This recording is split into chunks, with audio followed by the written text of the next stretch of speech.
Daniel की किताब उसका 4 बाब उसके 10 आयत से लेकर 20वीं आयत तक। आज जो मेरा मज़मून है वो है तकब्बर, घमंड या प्राइड। ये मेरा मज़मून है। कोई ओहदा हो सकता है, कोई ताकत हो सकती है, अपने आप को अक्लमंद समझते रहना, अपने आप को खूबसूरत समझना, अपनी तालीम पर, अपने हुनर पर फख्र करना, सेल्फ राइटसनेस, अपने आप को ठीक समझना, बाकी सारे गुनाहगार हैं, गलत हैं, और यही समझना कि शायद मैं बहुत लंबी लंबी दुआएं करता हूं और कोई कर नहीं सकता है। ये भी प्राइड में चेंज हो जाता है। बुनियादी तौर पर जो तकब्बर है, घमंड है, प्राइड है, इसका फोकस ये होता है आई एम ओके, मैं ठीक हूं, बाकी ठीक नहीं है। मेन इसकी जो है कि वो अपने आप को दुरुस्त समझता है और बाकी जितने भी लोग होते हैं वो ठीक नहीं है। ये एक खतरनाक बीमारी है, ये खतरनाक जरासीम है। जैसे हम देखते हैं कि पिछले दिनों में कोरोना आया, लाखों लोग मर गए, तो ये भी खतरनाक है। ये इंसान का, ईमानदार का सत्यानाश कर देता है। जो लोग किसी भी तौर पर अपने आप को बेहतर समझते रहते हैं, बाइबल मुक़द्दस में बहुत सारे वाक़यात हैं।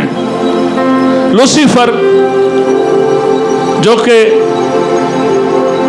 खुदा का राइट हैंड कह सकते हैं, उसने कमांड किया मैं अपना तख्त ऊंचा बनाऊंगा, आसमान से ज़मीन पर आ गया। आदम के अंदर और हवा के अंदर यही गुनाह डाला गया कि तुम खुदा ताला की मानद बन जाओगे। उस घमंड की वजह से गुनाह, बीमारियां, लानतें और बागे अदन से आउट हो गए। सौल बादशाह ने घमंड किया अपने ऊपर और उसकी सल्तनत उससे जाती रही। आज जिस शख्स को हम थोड़ी देर के लिए जिसके बारे में सीखेंगे वो है नबूकदनेस्सर, इसके बारे में और इसके घमंड के बारे में। और ख़ास तौर पर दानियल 4:30 में लिखा है, क्या ये बाबल आज़म नहीं जिसको मैंने अपनी तवानाई की कुदरत से तमीर किया है, ताकि ये मेरे चाहो जलाल का ये नमूना हो। बाइबल मुक़द्दस में आप देखते हैं कि बहुत सारी हुकूमतों का जिक्र है। बाबली हुकूमत का जिक्र है, मादी हुकूमत, फारसी हुकूमत, यूनानी हुकूमत, रोमी हुकूमत, और फिर इन सदियों में जाएं तो ब्रिटिश रूल है, जिसके बारे में जैसे मलका के बारे में हम सुनते रहे कि इनका सूरज गुरूब नहीं होता था। तो वाकई ही ब्रिटिश ने बहुत दुनिया में हुकूमत की है और भी कई हुकूमतें आई हैं। लेकिन आज ये जो वाक़यात हैं, इस बात को याद रखें, ये इसलिए लिखे जाते हैं ताकि हम इन वाक़यात से कुछ सीख सकें। क्योंकि रोमियो 15:4 में लिखा है कि जितनी बातें पहले से लिखी गई वो हमारी तालीम के लिए लिखी गई हैं। आज जो अंबिया के वाक़यात, उनके अच्छे किरदार या उनके बुरी बातें, या जो मुख्तलिफ बादशाह हैं या खुदा की कौम का जो जिक्र हम सुनते हैं, उनको लिखे जाने का पर्पस यही था कि हम उनसे सीखें, हम उससे सबक हासिल करें। इसलिए हमारी नसीहत के लिए ये सारे वाक़यात बाइबल मुक़द्दस में लिखे गए हैं। नबूकदनेस्सर ने बाबल को बड़ा खूबसूरत बनाया।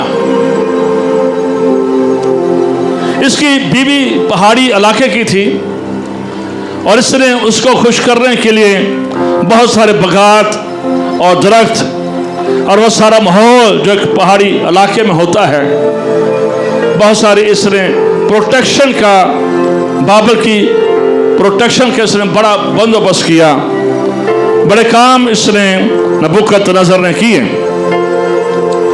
जब दानियल 3 बाब पढ़ते हैं तो वहां पर हम देखते हैं कि नबूकदनेस्सर ने एक हुक्म जारी किया, और हुक्म जारी यह किया कि एक मूरत, और ये इसने किसी के कहने से किया कि एक मूरत बनवाई जाए जो कि 60 हाथ लंबी हो और 6 हाथ चौड़ी हो।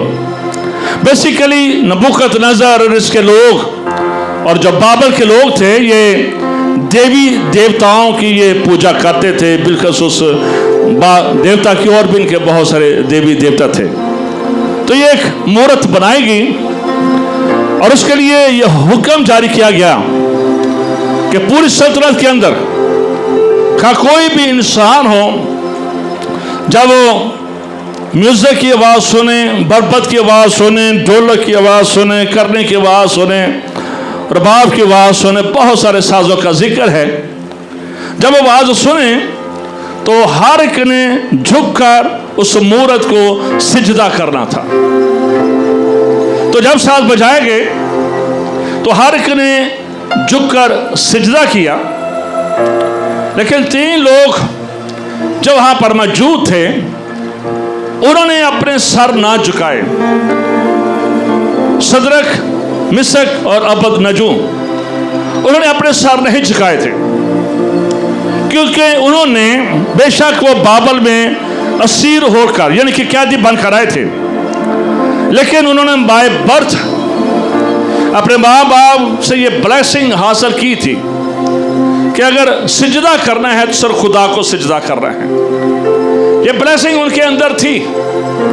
ये कलाम उन्होंने अपने मुल्क में, इसराइल में, अपने बाप दादा के घर से सीखा था कि किसी मूरत को सिजदा नहीं करना है। सिजदा करना है तो खुदावंद अपने खुदा की इबादत करना और सिर्फ उसी को क्या करना, सिजदा करना। ये इन्होंने सीखा था।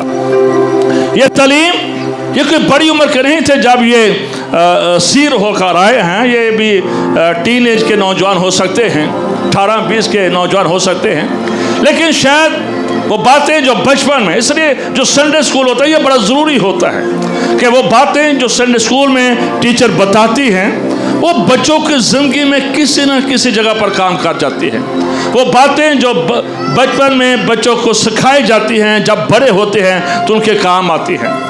इनको भी सिखाया गया था इनके माँ बाप ने, क्योंकि यहूदी माँ बाप अपने बच्चों को जब दूध पिलाते, जब बच्चा माँ के पेट में होता तो वो कलाम बोलते, कलाम की एक्सरसाइज करते, उनके बारे में बहुत कुछ करते हैं। तो ये ब्लेसिंग इन बच्चों के, दानियल, सदरक, मिसक, अबदनगो, इन चारों के अंदर ये ब्लेसिंग थी, इसलिए इन्होंने सिजदा ना किया। और उसके बाद हम देखते हैं कि ये रिपोर्ट नबूकदनेस्सर तक पहुंचती है कि तेरे वो बंदे, उन्होंने सब ने सिजदा किया है, लेकिन वो जो लोग हैं सदरक, मिसक, अबदनगो, उन्होंने सिजदा नहीं किया। बादशाह आग बगोला हुआ, उसने इनको बुलाया, अभी तुम लोगों ने सिजदा क्यों नहीं किया। ये सारे रेफरेंस 3, 4, 5 चैप्टर आप पढ़ सकते हैं। उन्होंने कहा बादशाह हम जरूरी नहीं समझते हैं कि हम तेरी मूरत को सीधा करें। बेशक तो हमें आग की भट्टी में डाल दे, हमें जला दे, मार दे, तलवार से कत्ल कर दे, लेकिन हमने तेरी मूरत को जो तूने अपने हाथ से बनाई है उसको हमने सिजदा नहीं करना है। तो हुक्म ये था, सजा ये थी, जो सिजदा ना करेगा उसको आग की भट्टी में डाला जाएगा। और नबूकदनेस्सर इतना जोश में आ गया, किसने कहा कि जो आग है उसको 7 गुना मल्टीप्लाई किया जाए, उसकी आंच तेज की जाए, उसके अंगारे तेज किए जाएं और फिर इन तीनों को डाला जाए ताकि इनको समझ लग जाएगी कि मूरत को क्यों नहीं सिजदा किया है। पहलवान हासिल किए गए, पहलवानों ने इन्हें उठाकर आग में डाल दिया और जो डालने वाले थे लिखा है कि वो हलाक हो गए, वो जल गए, वो मर गए, इतनी आग तेज थी।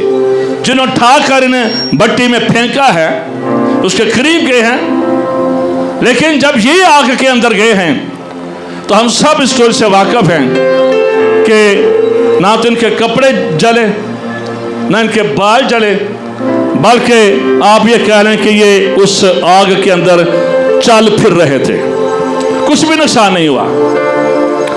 अब बादशाह नबूकदनेस्सर ये सारा सीन देख रहा है। उन्होंने देखा यार जो उन्होंने फेंका है वो जल गए हैं, ये 3 शख्स जले ही नहीं है। फिर उसने गौर से देखा ये 3 नहीं है, ये तो 4 हैं। फेंके तो 3 थे, ये 4 हैं। उसने महसूस किया शायद मुझे गलती लग रही है, शायद मेरी आंखें धोखा खा रही हैं। उसने बुलाया, अपने उम्र को बुलाया, यार ये बंदे तो हमने 3 फेंके थे, ये चल फिर भी रहे हैं, तो ये बंदे 3 भी नहीं है, ये बंदे 4000, तुम गौर से देखो। उन्होंने कहा हाँ बादशाह सलाम, ये तो 4 बंदे हैं और एक की तो सूरत ही बिल्कुल फर्क है, वो तो डिफरेंट शख्सियत लग रहा है, वो तो इन जैसा लाग ही रही ना रहा। ये वो वाकया था जो नबूकदनेस्सर के सामने हुआ था। ये कोई सुनी सुनाई स्टोरी नहीं थी, ये कोई कहावत नहीं थी जो उसने अपने मशीरों से सुनी हो या किसी ने आकर वाकया बता दिया हो कि जनाब ऐसा हुआ था। ये वो चीजें थी जो उसकी आंखों के सामने बंदे फेंके गए हैं, फेंकने वाले मर गए हैं, जल गए हैं, लेकिन जिनको फेंका गया है वो जैसे पार्क में टहल रहे हैं और केले भी नहीं हैं।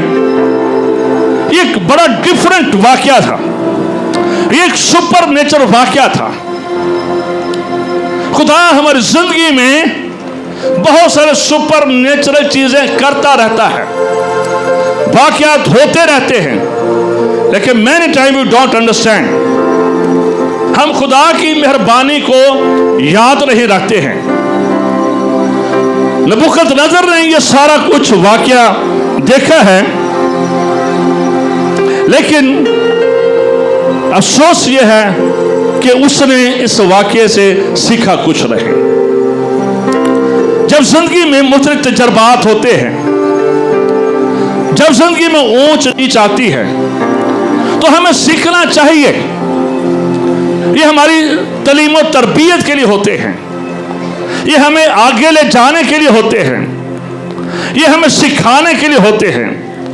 जब आप मुख्तलिफ एक्सपीरियंस से गुजरते हैं या जब किसी को गुजरते हुआ देखें या जो कुछ घर में हो, उन चीजों को हमने देखना है, बाज कर रहे हैं और उन बातों से सीख रहे हैं, ताकि अगर कोई कमी आई है तो वो दोबारा ऐसा ना हो सके।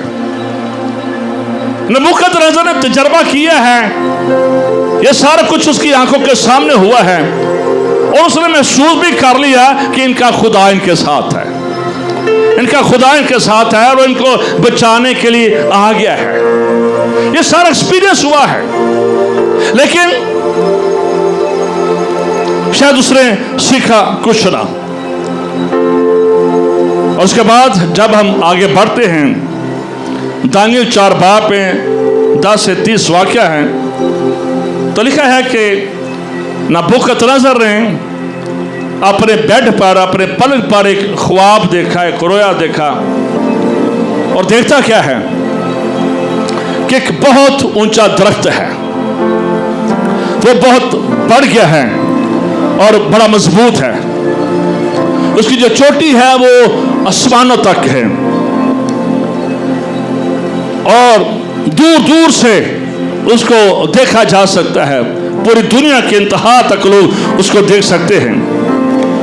उसके पत्ते बड़े खूबसूरत हैं, उन पत्तों में बड़ी अट्रैक्शन है, उसके ऊपर जो मेवा है वो सारी दुनिया को सराफ करता है।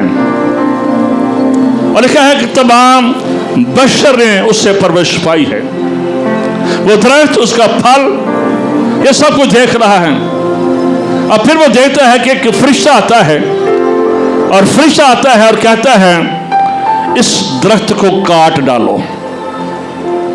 ये सारी ख्वाब उसने देखी और आग की भट्टी के बाद ये ख्वाब उसने देखी, और फिर उसने बुलाया ताबीर करने वालों को, जादूगरों को, फारगिरों को बुलाया। ये मैंने ख्वाब देखा है, ये दरख्त देखा है, बहुत बड़ा है, कट गया है, कोई इसकी ताबीर नहीं कर सका। दानियल आता है और दानियल आकर बताता है कि बादशाह, ये जो दरख्त है ना, ये तू है, ये दरख्त तू है। तेरी हुकूमत बहुत फैली, कईयों को तेरे दौर हुकूमत में फायदा पहुंचा, कईयों को नुकसान पहुंचा। तो बहुत मजबूत हुआ, बाबल की हुकूमत बड़ी मजबूत हुई। और ये सारा जो दरख्त है, ये तेरी ज़ात है कि खुदा ने तुझे किस कदर कद्दावर बनाया, तुझे किस कदर खुदा ने नेमतें और बरकतें दी हैं। लेकिन उसका कट जाना नबूकदनेस्सर, ये तेरा लिए एक अलार्म है, ये तेरे लिए एक चैलेंज है कि तेरा दौरे हुकूमत खत्म हो जाएगा, तेरी सल्तनत खत्म हो जाएगी और तू कायम नहीं रहेगा। बाकी जब इसको आगे चलकर पढ़ें तो ये जो ख्वाब थी उसके बारे में लिखा था कि ये ख्वाब ऐसी थी, किसी बारे में कहा गया कि ये नबूकदनेस्सर के लिए था कि तेरा जो दिल है ये इंसान का दिल नहीं रहेगा, ये हैवान का दिल बन जाएगा। और तो इंसानों के बीच में नहीं रहेगा, तो जानवरों की तरह होगा। तेरे बाल बढ़ जाएंगे, तेरे नाखून बढ़ जाएंगे, और तू रोटी नहीं खाएगा, तू घास खाएगा। ये बात, ये ख्वाब नबूकदनेस्सर को बता दिया गया कि in future what happen with you, कि तेरे साथ क्या होगा, तेरा फ्यूचर क्या होगा। दानियल ने उसे बता दिया कि तेरे साथ क्या होगा, लेकिन उसके बावजूद वही दानियल 4:30 के बादशाह ने फरमाया, क्या ये बाबल आज़ा नहीं जिसको मैंने अपनी तवानाई की कुदरत से तमीर किया है, कि ये दारुल सल्तनत और मेरे जाहो जलाल का नमूना हो। ये वाक़यात, ये ख्वाब, ये तबीर उसने सुनी है, समझी है, देखी है, लेकिन उसके बावजूद उसके अंदर से घमंड और तकब्बर नहीं गया है। उसके बावजूद वो उसी प्राइड में है कि मैं हूं, मेरी वजह से ये है, वो है, या मेरी तालीम से, या मेरे फन से, या मेरे हुनर से, या मेरे टैलेंट से। इब्लीस बार बार हमारी जिंदगी में चीजें पंच करता है, और इसलिए यीशु मसीह ने कहा था कि अगर कोई मेरे पीछे आना चाहे तो अपनी खुदी का इनकार करे। यीशु ने पहला जो बात कही थी, यही कही थी कि अपने आप को मारना है। बेशक दुनिया और उलमा इकबाल कहते हैं कि खुदी को कर बुलंद, इतना दुनिया कहती है अपने आप को बुलंद कर, अपने आप को प्रमोट कर, अपने आप को पेश कर, मेरे जाने से, मेरे करने से ये होगा, वो होगा, मुर्दे जिंदा हो जाएंगे, ये दुनिया कहती है। लेकिन यीशु कहता है इनकार कर। दानियल ने बड़ा क्लियर बताया था नबूकदनेस्सर को कि वेरी केयरफुल, उसे वार्निंग दी गई नबूकदनेस्सर को कि यह ख्वाब तेरे बारे में है, इसलिए तूने मुतात रहना है, कोई ऐसा काम ना कर जाना, कोई ऐसी बात ना कर जाना, नहीं तो इसका अजर तेरे सामने बता दिया गया है। लेकिन नबूकदनेस्सर ने कहीं वो सुनी नहीं बात ध्यान से। उसके अंदर वो घमंड रहा कि मैंने ये सारा कुछ किया है, क्योंकि पूरी दुनिया, जैसे आज हम देते हैं कि अमेरिका के बारे में कि पूरी दुनिया में हुकूमत करता है, 200 से ज़्यादा मुल्कों में उनके फौजी बैठे हुए हैं, पूरी दुनिया में होल्ड करते हैं, चलाते हैं। तो ये भी हुकूमत उस दौर में ये पूरी दुनिया पर हुक्म, इनके बड़े सूबे होते थे, बड़ा वसी का सिस्टम होता था। तो इसलिए नबूकदनेस्सर को यह वार्निंग दी गई कि जो कुछ तुझे दिया गया है, टेक केयर, उसे संभाल कर रखना। खुदा देता बहुत कुछ है, लेकिन बहुत सारे बिगड़ जाते हैं। हमारी कौम के लोग बड़ी जल्दी बिगड़ जाते हैं, उनकी बातें बिगड़ जाती हैं, उनके चीज़ें बिगड़ जाती हैं। वो खुदा की नेमतों को, खुदा की मेहरबानियों को याद ही नहीं रखते हैं। उनके मुंह में शुक्रगुजारी नहीं होती है कि खुदा तूने हमें कहाँ से उठाया और तूने हमें कहाँ पहुँचा दिया है। हमेशा अपने बुरे वक्त को नहीं भूलना चाहिए और उसे हमेशा याद रखना चाहिए। नबूकदनेस्सर को दानिय्येल ने कहा था कि नबूकदनेस्सर केयरफुल, मतात रहना है, तुझसे कोई काम कैसी बात ना हो जाए। लेकिन नबूकदनेस्सर ने कर दिया। और फिर हुआ क्या है? खुदा जो कादिर मुतलक है, ये इज्जत भी देता है और जिल्लत भी आती है। ये बात याद रखें, ये नहीं कि खुदा इज्जत देता है, जिल्लत भी देता है। इसी जमीन पर कुछ चीजों का हिसाब किताब ना हो जाता है कि मिने मिने तो किलो फसील हो जाता है। यहाँ पर भी बहुत सारी चीजें खुदा बरोबर कर देता है। तो इस बात को याद रखें कि इसको दिखाया गया था कि तेरा हार्ट ही चेंज हो जाएगा, तेरा अंदरूनी सिस्टम ही चेंज हो जाएगा। और नबूकदनेस्सर पर जब ये सब कुछ उसने कर लिया और जब बुरा वक्त आया, क्योंकि उसने डिसओबे किया था, गरूर किया था, और जब बुरा वक्त आया तो कलाम में लिखा है उसका दिल चेंज हो गया। वो इंसान का दिल ना रहा, हैवान का दिल हो गया। उसकी नेचर हैवान की सी होगी, उसकी सोच जानवर जैसी होगी।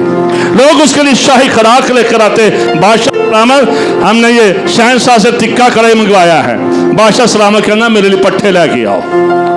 बादशाह सलामत, हमने ये मुर्ग तेरी रोस्ट किया है। बादशाह सलामत कहना मेरे लिए किताबा बना के रहो। क्योंकि उसकी दिल ही चेंज हो गया था, उसका सिस्टम ही चेंज हो गया। ये खुदा ने किया था। उसका दिल, उसकी सोच इंसान की सोच नहीं रही थी, उसकी सोच जानवर जैसी हो गई थी। उसे पर हटाते वो बाहर भाग जाता, उसे घर में रखने की कोशिश करते, वो घर में न टिकता बल्कि वो जानवरों में चला गया।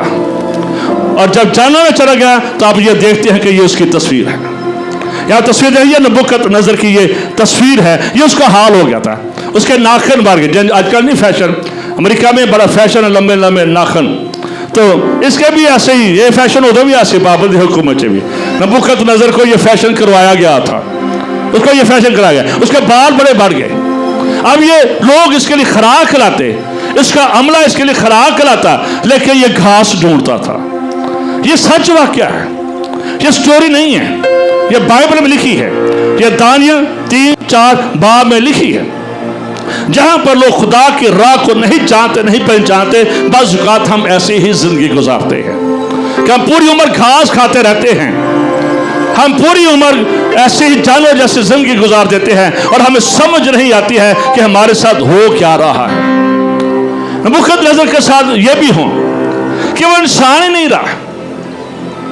उसकी बीवी देख रही है, उसका बेटा बेलशस्सर देख रहा है, उसके नौकर देख रहे, उसके बुजुर्ग देख रहे हैं। और मेरे ख्याल में एक वक्त आया होगा कि उन्होंने छोड़ दिया होगा कि अब बादशाह सलामत का पीछा क्या करना है। ये खेतों में, मैदानों में, जंगलों में रहता होता, कोई घर इसके पास नहीं होगा। ये घास चरता होगा, घास खाता होगा, घास को ढूंढता होगा, ये बाजरा खाता होगा, ये तूड़ी खाता होगा, ये बरसीन खाता होगा, ये तरह तरह के बस वही कुछ खाता था। है इंसान और घास खा रहा है और 7 साल तक इसने घास खाई है। उसको बताया गया था कि ये दौर तुझ पर 7 साल रहेगा, 7 years। उसको वार्निंग दी गई। कलाम हमें वार्निंग देता है। यहां से खुदा कई बार अपने खादमों के वसीला से वार्निंग देता है, बट वी ऑलवेज डिसओबे। हमेशा खुदा की आवाज को जब नहीं सुना जाता है। नबूकदनेस्सर को दिखाया गया, दानिय्येल ने तबीर की है, और ये तू बादशाह है, तू बुलंद है, लेकिन बाद में तो जानवर बन गया है। लेकिन उसने नहीं समझा, उसने इग्नोर किया। जहां पर खुदा के कलाम को, खुदा की बातों को इग्नोर किया जाता है, तो नबूकदनेस्सर ने भी मेरे अजीजों इसको इग्नोर किया। और 7 साल अब ये बादशाह है, लेकिन अब क्या बन गया है? जानवर बन गया है। उस दौर का बादशाह आजकल के बादशाह की तरह नहीं है। आजकल इन बादशाहों की कोई कदर नहीं करता है। जो मर्जी डी चौक में खड़ा होकर गालियाँ जिसको मर्जी दे रहा है, लेकिन उस दौर में ऐसा नहीं होता था। उस दौर में तो बड़ी बुरी सजाएं होती थी, कोई बगावत इतनी जल्दी कर ही नहीं सकता था। खुदा ने इसका अंदरूनी सिस्टम ही तब्दील कर दिया। इंसान बना था लेकिन खुदा ने उसको अब पलटा मारा। वो जानवर की मशीन उसके अंदर लगदो के अंदर खुदा ने वो जो डिवाइस है ना वो भी बदल छड़ी सी, वो जानवर की पा दी सी, तो जानवर बन गया। एक हैरान कन स्टोरी है। 7 years तक उसके साथ ऐसा ही होता रहा। 7 साल तक उसके साथ ये सिलसिला चलता रहा। 7 साल उसने घास खाई। कहाँ पर बादशाहों के लिए कैसी ग़िज़ाएं होती थी, कैसे मशरूब होते थे, कैसे नौकर चाकर, और कहाँ पर ये बंदरों के साथ, बिल्लियों के साथ, कुत्तों के साथ ये फिर रहा है, रह रहा है। मुख्तलिफ तरह के जानवर इसके साथ होंगे। कई चीज़ें कीड़े मकोड़े जैसे जानवर की खा लेते हैं, ये भी सारा कुछ खाता होगा, क्योंकि ये जानवर इंसान नहीं था। ये इसके साथ हुआ और 7 साल तक होता रहा। और फिर दानियल 4:34 में पढ़ते हैं,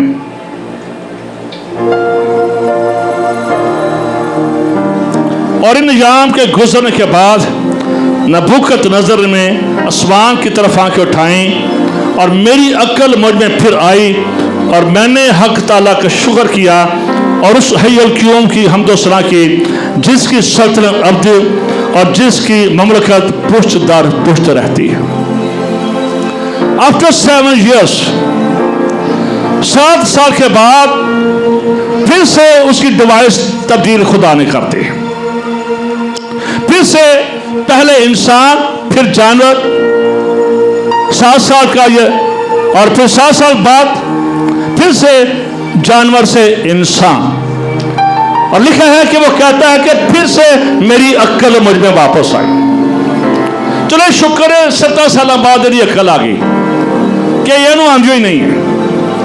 कई 50-50 साल, 20-20 साल, 10-10, 30-30 साल काट छड़ते हैं, फिर भी अक्ल नहीं आती। लेकिन कुछ थोड़ा बहुत बंदे का पुत्र लगता है कि 17 साल बाद कहना मेरी अक्ल मुझ में आई और मैंने जाना एक ही खुदा है जो इंसानों की ममलकत में हुक्मरानी करता है। कुछ चीज़ें हम अपनी जिंदगी में अंडरस्टैंड नहीं करते हैं। फिर लिखा है कि उसने खुदा की हम्द व सना की। कहाँ पर ये शख्स मूर्ति बनवाने वाला, मूर्तों को सीधा करने वाला, तो जो रगड़ा लग गया ना तो फिर कहता है मूर्ता नहीं जे खुदा ही की जाए। फिर कहता है खुदा ही है, वही प्रस्तुत के लायक है, वही तज़ीम के लायक है, उसका ही जाह जलाल है, और वही इंसानों की ममलकत में हुक्मरानी करता है। वही बादशाहों का बादशाह है, वही खालिक और मालिक है, वही अब्दी है, वही जिंदा है, वही अलमाइटी गॉड, हालेलुया, वही यहोवा यारी है। जोरदार तालियां अपने यहोवा यारी के लिए।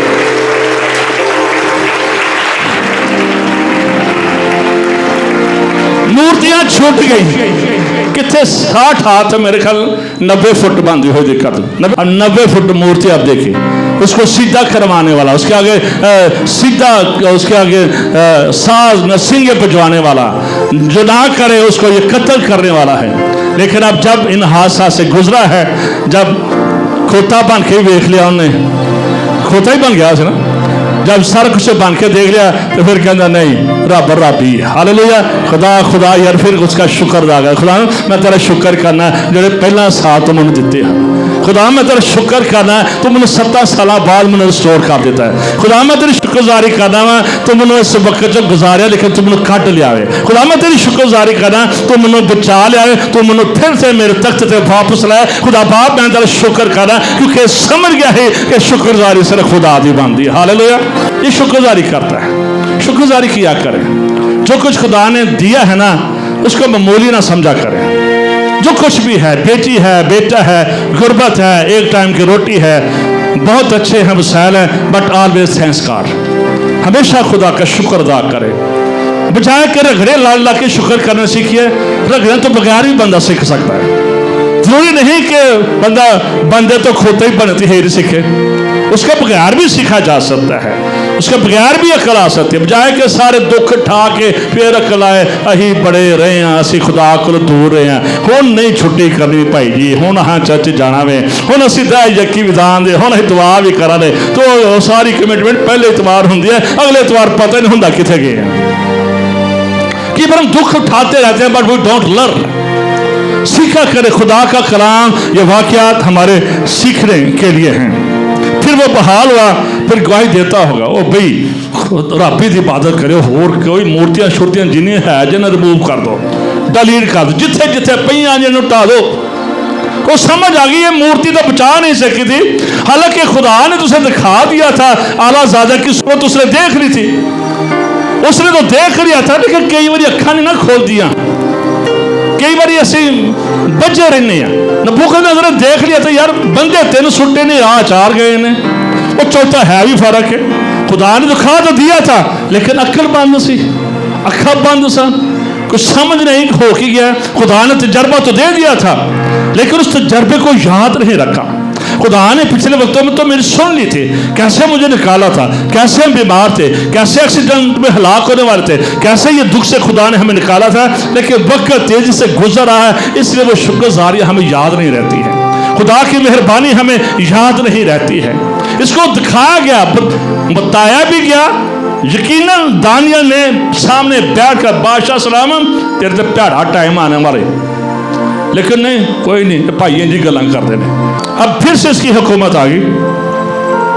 रोमियो 13:1 में लिखा है हर शख्स आला हुकूमतों का ताबेदार है, क्योंकि कोई हुकूमत ऐसी नहीं जो खुदा की तरफ से ना हो। PTI हो, PDM हो, नून हो, जमायत इस्लामी हो, JUI हो, कोई भी हो, यह हुकूमत खुदा की तरफ से है। बेशक हम बड़ी जद्दोजहद करते हैं, आपस में यहाँ पर फायरिंग होती है, लोग मारते हैं, लेकिन एक बात को याद रखें, this is a final decision government from God. Nebuchadnezzar को यही सिखाना था, ये हुकूमत जड़ी है ना 5 साल तेन दी है तो मैं दी है, जो कुछ खुदा ने दिया है आपको खुदा ने दिया है। कोई चर्च, कोई इंसान, कोई किसी को नहीं दे सकता है। हुकूमतें भी खुदा की तरफ से हैं, इख्तियार भी खुदा की तरफ से है, औलाद भी खुदा की तरफ से है, हर तरह की नेमतें और बरतें भी खुदा की तरफ से हैं। नबूकदनेस्सर को सिखाना यह था कि ये सब कुछ मेरी तरफ से है, इसलिए एक कहाँ पर बादशाह और कहाँ पर जानवर और फिर जानवर से इंसान और कहाँ पर ये 7 साल उस पर ओस पड़ती रही, उस पर बारिश आती रही, लोग उसे महल की तरफ खींचते होंगे। आप बादशाह सलामा बदल पैन रही, ओले पैन रही, बादशाह सलामा जंगलों में दौड़ लांदा हुआ, लेकिन उसने ना सीखा दुख उठाकर। चल कम से कम दुख उठाकर ही सीखना चाहिए, सीख लेना चाहिए, लेकिन अगर खुदा पहले सिखाए तो सीख लेना चाहिए, बजाय कि हम दुख के प्रोसेस से गुजरे। मूर्तों से निकल कर यह खुदा की तारीफ करना शुरू हो गया, इसकी लाइफ चेंज हो गई, इसकी स्पिरिट चेंज हो गई। पहले ये मूर्तें बनवाता था, अब ये खुदा के लिए हो सकता है मजबे बनाता, अब ये खुदा की तारीफ करता है कि वही पुष्ट वही हमारा खुदा है। एज ए ह्यूमन बीइंग हमें नहीं भूलना चाहिए कि इंसान जो पैदा होता है 2 बातें होती हैं उसकी। एक तो जब बच्चा पैदा होता है वो गंदा होता है, उसके ऊपर आप देखते हैं जाले साले ये चीज़ें होती हैं, दुनिया उसके गंद को साफ करती है और फिर उसे दुनिया ही कपड़े पहनाती है बच्चे को, और फिर जब मर जाता है इंसान तो फिर भी आखिरी गुस्ल भी दुनिया ही देंदी जाए, तो आखिरी कपड़े भी दुनिया ही पहनाती है। तो इसका मतलब इंसान क्या है? फिर इंसान क्या है? हम किस पर तकब्बर करें, क्यों फख्र करें, किस चीज़ पर हम गुरूर करें? ओहो मैं ये कर लेता हूँ, मैं वो कर लेता हूँ, मेरी वजह से। इस स्पिरिट से हमने निकलना है, इस सोच से हमने निकलना है। निकल इसी सूरत में सकते हैं जब हम लव और मोहब्बत हर एक को बराबर जानेंगे। बेशक गुनहगार है, कोई शराबी है, कोई जानी है, बट ये हमारी जिम्मेदारी है उसे भी इज्जत दें। ये नहीं कि जो दुआ करता है हम उसके गले लगाएं, बाकी बंदे नहीं। हमने इस तरह से नहीं कर रहे हैं। जो तकब्बर है वो ये कहता है I am okay, other people are not okay. ये तकब्बर है, जहां पर अपने आप को राइटस मैन समझना, कुछ समझना नहीं। हमने एक दूसरे को साथ लेकर चलना है, एक दूसरे को ऑनर करने हैं। हम सब कमजोर हैं, कोई पूरा नहीं है, हम कामिल नहीं हैं, हम कामिल की तरफ जा रहे हैं। दूसरों के सामने हमेशा अपने आप को हम्बल बनाएं, छोटा बनाएं, खुदा इज्जत देगा। क्योंकि खुदा लिखा है खुदा मगरूरों का मुकाबला करता है। खुदा फाइट करता है मगरूर बंदे के साथ, जो कोई भी अपनी खूबी पर फाइट करता है। और खुदा रास्तबाजों की जिंदगी में, घरानों में सुकूनत करता है। नबूकदनेस्सर की हुकूमत खत्म हुई, उसके बाद उसका बेटा आता है बेलशस्सर। बेलशस्सर आया अपने जाह जलाल में, 1000 बंदे की दावत कर ली, उन्हें वलीमा कर लिया अपना। 1000 बंदा बुला लिया, उमरा बुला लिए, बुजुर्ग बुला लिए, दूरों दराज से बंदे बुला लिए। अपनी बीवियां, इनकी बीवियां काफ़ी होती थी, इनकी हरमें काफ़ी होती थी। खूब पी रहे हैं, खूब पी रहे हैं। ब्याह की लभनियां तो पियो जिन्नी पीती जाती है। मुंडा है, कुड़ी हुई है, खूब पियो, बाद च कितों लभनी है। ऐसे ही होता है ना, बहुत सारे लोग ऐसे ही करते हैं। खुशी काजरा मनाते हैं पी के खुशी मनाते हैं। बहुत सारे हमारे बहन भाई ऐसा करते हैं। बरकत खुदा दे रहा है, खुशी मैं के साथ हो रही है। बेलशस्सर भी बड़ा खुश, अब्बा मर गया, मैं हुन हुकूमत मेरे हाथ आ गई है। सदो जी, पियो जी, पिलाई जा रहे। फिर को याद आ गया, और मेरा डैडी जान नबूकदनेस्सर यरूशलेम से कोई खास बर्तन लेकर आए थे। वो सोने का बर्तन, उसको याद आ गया, हुक्म दिया वो बर्तन लाए जाएं जो हैकल के बर्तन हैं। वो कटोरे लाए जाएं, वो गिलास लाए जाएं, वो जग लाए जाएं जो हैकल में यूज होते थे। हम शराब पिएंगे, उनमें पिएंगे जो हैकल के थे। चले जी, उन्होंने पी ली, सारे टोले ने शराब पी रहे हैं। शराब पीते पीते दीवार पर एक हाथ बड़ा है और लिखा गया है मिने तकीलो फरसीन। जैसे ही बादशाह बेलशस्सर ने वो हाथ देखा है, उसकी टांगे कांपने शुरू हो गई। लेकिन उसके जोड़ ढीले पड़ गए, लगता ना उसे टाइम में स्पाइनल च प्रॉब्लम आ गई, वो खड़ा ही नहीं हो सकता था। उसी टाइम उसकी हड्डियों में हड्डी ना रही, जान ही ना रही। कांपने लगा, घबराने लगा, बुरे बुरे ख्याल बेलशस्सर को आने लगे। वो ख्वाब ही देखकर वो परेशान हो गया। बुलाओ भी नजूमियों को, फालगिरों को बुलाओ, मुल्क के उन बंदों को बुलाओ जो ख्वाबों की तबीर करते हैं कि तोता जड़ रख के फालगिर कर दे। सदो उन्होंने कुछ दस भी की है। सारे आए, कोई कुछ ना बता सका। बादशाह बेलशस्सर की टांगे कांपती रही, दिल घबराता रहा, उठ नहीं सकता था, बीमार पड़ गया है, डिप्रेशन हो गया है, टेंशन हो गई है, दुख आ गए हैं। पीला भी शराब तो ना बर्तन चाहे, कर ले हैकल के बर्तनों को गंदा, कर ले हैकल के बर्तन को गंदा। और फिर उसकी मां मिसेस नबूकदनेस्सर, बेटा बेलशस्सर,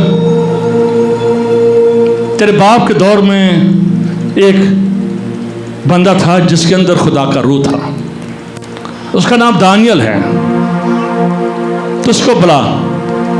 इनसे कुछ नहीं होगा, ये सारे दुनियादार नहीं, is a man of spirit. Daniyal को बुलाया जाए, दानियल को ढूंढा गया, दानियल को बुलाया गया। दानियल आया, पर बंदे भी आते सन कि ख्वाब भी दसो तो तर्जमा भी दसो। एक बार तो होंगे भाई जी सानू ख्वाब आया वे, ऐ शेर ने एडा वड्डा मूँह कढ़िया वे। हुण इन्होंने ख्वाब भी दसने कि तेन ख्वाब की आई है, तेरा तर्जमा भी दसना है। ये भी इस किताब में सारा जिक्र है। ख्वाब भी बताई जाए, तबीर बताई जाए, डबल टेस्ट।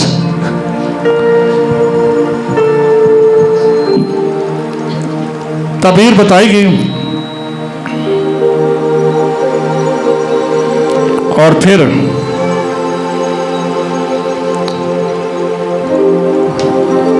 दानियल कहा, बादशाह तुझे भूल गया था। ये बाइबल में लिखा है 3, 4, 5 बाब। बेलशस्सर तू भूल गया है, तुझे याद नहीं रहा कि तेरे बाप ने जब बंदे उसमें फंकवाए थे आग की भट्टी में, और फिर 4 बंदे निकल आए थे। तेरे बाप ने यह वाकया देखा था लेकिन वो भूल गया था। तेरे बाप ने ऊंचा दरख्त देखा था, फिर वो कट गया। तेरी माँ को पता है, तेरे बहन भाइयों का पता है, पर तू भूल गया कि तेरा अब्बा जंगल में चला गया था, जानवर बन गया था, घास खाता था, तूड़ी खाता था, पट्टे खाता था, गतावा खाता था, जानवर में रहता, जानवर जैसा सोचता। तो भूल गया। तूने अपने बाप के काम पर क्यों नहीं नजर की? तूने क्यों नहीं देखा कि मेरा बाप किस किन हादसा से गुजरा है? तूने क्यों ना याद रखा कि मेरा बाप किस तरह से खुदा के पास आया और खुदा की तारीफ करने लगा? तुझे वो 7 साल भूल गए? तूने याद ही नहीं रखा कि मेरे खानदान में मेरी हुकूमत में क्या क्या हुआ? तू इस कदर तकब्बर में आ गया कि तूने साहस ही नहीं किया है कि वो खुदा के घर जिसकी तेरे बाप ने तारीफ की थी कि एक ही खुदा है, वो बर्तन जो हैकल के थे लाए गए थे, तुझे महसूस ही नहीं हुआ कि तूने नशे में आकर, तकब्बर में आकर, गुरूर में आकर कहा कि उन बर्तनों को लाया जाए? ये तुझे पता होना चाहिए कि तेरे घर में क्या हुआ था। पता होना चाहिए तेरे घर में क्या हुआ था। वो वाकया तुझे याद होने चाहिए कि कैसे खुदा ने तेरे बाप को इंसान से जानवर, जानवर से इंसान बनाया, कैसे वो साल गुजरे, कैसे वो आग की भट्टी का वाकया, कैसे वो मूर्ख का वाकया। तू सब कुछ भूल गया जानने के बावजूद भी। मैंने टाइम हमें पता होता है ये काम गलत है, बट वी डू। हमें पता होता है झूठ गलत है, हम झूठ बोलते हैं। हमें पता होता है चोरी गलत है, हम चोरी करते हैं। हमें पता होता है ऐब करना या कोई ऐसी गलत बात करना, लेकिन वी डू। पता है ये कलाम में लिखा है। बेलशस्सर को पता था कि ये मेरे बाप के साथ, मेरे घराने के साथ ये वाकयात हुए हैं, लेकिन कुछ नहीं।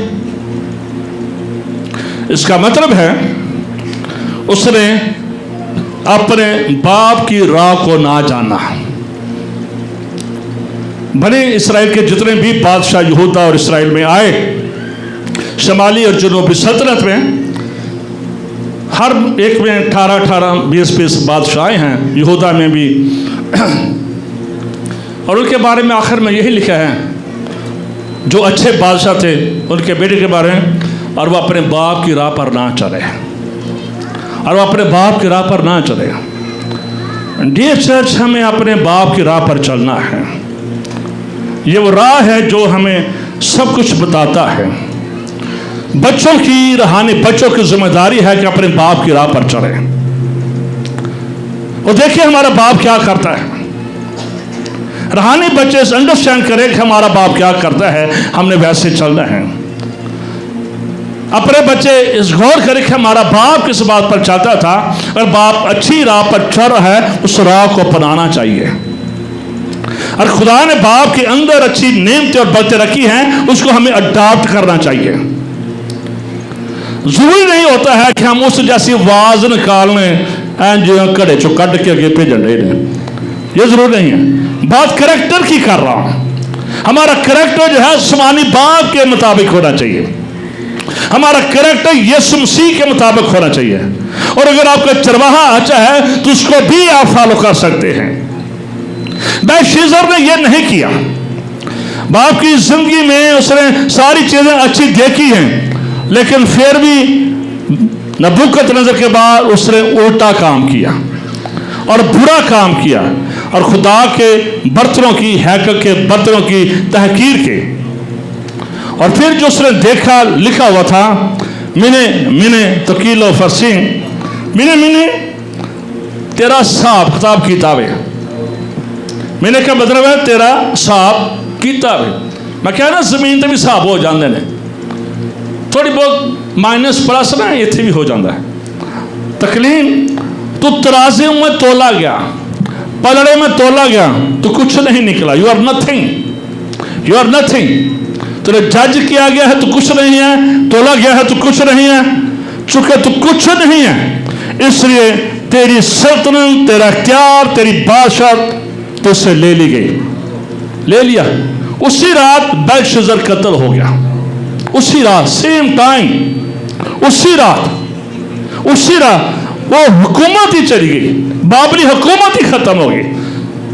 दूसरे पर्शियन किंग आ गया था, पर्शियन किंग आ गया, फारसी हुकूमत आ गई, बाबरी हुकूमत का तख्ता उठ गया।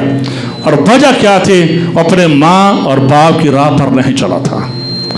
बाप बिगड़ा लेकिन दुरुस्त हो गया, फिर वो खुदा का हो गया। बेटे ने देखा वाक़यात कि कैसे हैं, लेकिन बेटा उस राह पर नहीं आया है।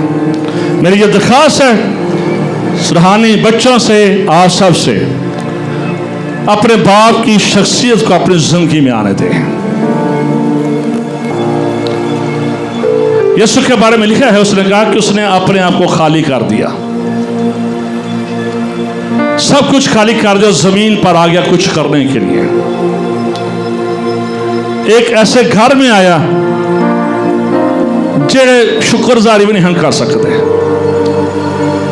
वहां पर जो शुक्रगुजारी होती थी, कबूतर वो चढ़ाते थे जेड़े इंतहाई गरीब होंगे सन। यूसुफ और मुकद्दसा मरियम ये कबूतर की शुक्रगुजारी लेकर आए थे। आप उनके फाइनेंस का अंदाजा कर सकते हैं, आप यीशु की पैदाइश का अंदाजा कर सकते हैं कि वो अस्तबल में जहाँ पर जानवर घास खाते हैं वहाँ पर पैदा हो। आप ये भी जानते हैं कि वो जहो जलाल का बादशाह है। आप ये भी जानते हैं is a king of glory. लेकिन उसने अपने आप को कम किया किसी को बचाने के लिए, दुनिया को बचाने के लिए, तमाम साहिब को बचाने के लिए। ये नहीं कि सिर्फ सानू मसीह को या यहूदियों को बचाने के लिए। He give his life for every person. यीशु ने अपना खून नस्ल इंसानी के लिए, खुदा ने अपना बेटा नस्ल इंसानी के लिए दिया। इसमें यह नहीं कि ये गोरा है, ये काला है, ये अमेरिकन है, ये बांग्लादेशी है, ये पाकिस्तानी है। फॉर एवरी पर्सन यीशु ने हर एक के लिए अपने आप को नीचे किया और उसने दावा किया, मैं हलीम हूं और दिल का फरोतन हूं। लर्न फ्रॉम मी, मुझसे सीखो, मुझसे छोटा बनाना सीखो, मुझसे छोटा बनाना सीखो। छोटे बनोगे तो कुछ बन जाओगे, आंकड़े रहोगे तो कुछ नहीं बनोगे। बादशाह भी जाती रहेगी, नेमतें भी जाती रहेंगी, बरकतें भी जाती रहेंगे। आइए अपनी जगह पर खड़े होते हैं।